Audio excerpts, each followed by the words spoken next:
हे पार्वती, निर्मल रामचरितमानस की वह मंगलमयी कथा सुनो जिसे काकभुसुंडी ने विस्तार से कहा और पक्षियों के राजा गरुड़ जी ने सुना था।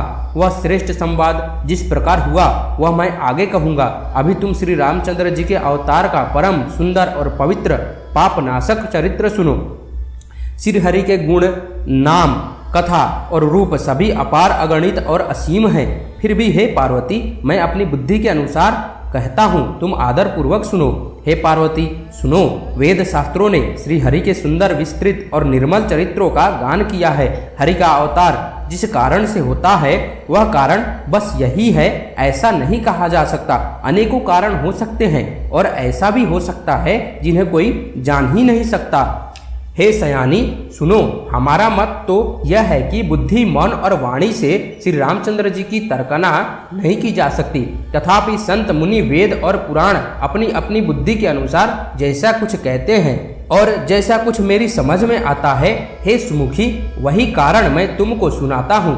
जब जब धर्म का ह्रास होता है और नीच अभिमानी राक्षस बढ़ जाते हैं और वे ऐसा अन्याय करते हैं कि जिसका वर्णन नहीं हो सकता, तथा ब्राह्मण, गौ, देवता और पृथ्वी कष्ट पाते हैं, तब वे कृपा निधान प्रभु भांति भांति के दिव्य शरीर धारण कर सज्जनों की पीड़ा हरते हैं। वे असुरों को मारकर देवताओं को स्थापित करते हैं, अपने स्वस्वरूप वेदों की मर्यादा की रक्षा करते हैं और जगत में अपना निर्मल यश फैलाते हैं। श्री रामचंद्र जी के अवतार का यह कारण है। उसी यश को गा गाकर भक्तजन भव सागर से तर जाते हैं। कृपा सागर भगवान भक्तों के हित के लिए शरीर धारण करते हैं। श्री रामचंद्र जी के जन्म लेने के अनेक कारण हैं जो एक से बढ़कर एक विचित्र हैं। हे सुंदर बुद्धि वाली भवानी, मैं उनके एक जन्मों का विस्तार से वर्णन करता हूँ, तुम सावधान होकर सुनो। श्री हरि के जय और विजय दो प्यारे द्वारपाल हैं जिनको सब कोई जानते हैं। उन दोनों भाइयों ने ब्राह्मण सनकादिक के शापों से असुरों का तामसी शरीर पाया। एक का नाम हिरण्यकश्यपु और दूसरे का हिरण्याक्ष। ये देवराज इंद्र के गर्भ को छुड़ाने वाले सारे जगत में प्रसिद्ध हुए। वे युद्ध में विजय पाने वाले विख्यात वीर थे। इनमें से एक हिरण्याक्ष को भगवान ने वराह सुअर का शरीर धारण करके मारा। फिर दूसरे हिरण्यकशिपु का नरसिंह रूप धारण करके वध किया और अपने भक्त प्रहलाद का सुंदर यश फैलाया। वे ही दोनों जाकर देवताओं को जीतने वाले तथा बड़े योद्धा रावण और कुंभकर्ण नाम के बड़े बलवान और महावीर राक्षस हुए, जिन्हें सारा जगत जानता है। भगवान के द्वारा मारे जाने पर भी वे हिरण्याक्ष और हिरण्यकश्यपु इसीलिए मुक्त नहीं हुए कि ब्राह्मण के वचन शाप का प्रमाण 3 जन्मों के लिए था। अतः एक बार उनके कल्याण के लिए भक्त प्रेमी भगवान ने फिर अवतार लिया। वह उस अवतारों में कश्यप और अदिति उनके माता पिता हुए, जो दशरथ और कौशल्या के नाम से प्रसिद्ध थे।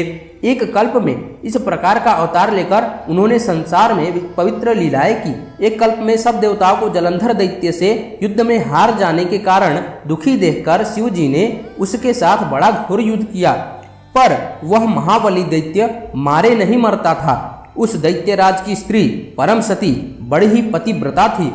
उसके प्रताप से त्रिपुरासुर जैसे अजेय शत्रु का विनाश करने वाले शिवजी भी उस दैत्य को नहीं जीत सके।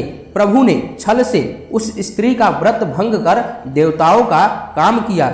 जब उस स्त्री ने यह भेद जाना, तब उसने क्रोध करके भगवान को शाप दिया। लीलाओं के भंडार कृपालु हरि ने उस स्त्री के शाप को प्रमाण्य दिया। वही जलंधर उस कल्प में रावण हुआ, जिसे श्री रामचंद्र जी ने युद्ध में मारकर परम पद दिया। एक जन्म का कारण यह भी था जिससे श्री रामचंद्र जी ने मनुष्य देह धारण किया। हे भरद्वाज मुनि सुनो, प्रभु के प्रत्येक अवतार की कथा का कवियों ने नाना प्रकार से वर्णन किया है। एक बार नारद जी ने शाप दिया, अतः एक कल्प में उसके लिए अवतार हुआ। यह बात सुनकर पार्वती जी बड़ी चकित हुई और बोली कि नारद जी तो विष्णु भक्त और ज्ञानी हैं। मुनि ने भगवान को शाप किस कारण से दिया? लक्ष्मीपति भगवान ने उनका क्या अपराध किया था? हे पुरारी शंकर जी, यह कथा मुझसे कहिए। मुनि नारद के मन में मोह होना बड़े आश्चर्य की बात है। तब महादेव जी ने हंसकर कहा, न कोई ज्ञानी है न मूर्ख। श्री रघुनाथ जी की जब जिसको जैसा करते हैं वह उसी क्षण वैसा ही हो जाता है।